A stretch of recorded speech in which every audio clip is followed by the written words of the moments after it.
Қыздарымыз жаңа жыл, әрбір жанұяға құт береке алып келсін.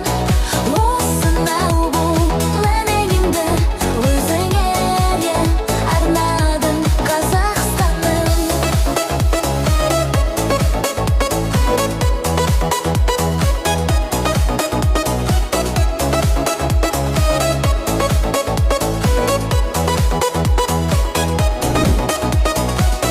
Жаңа шаттық базар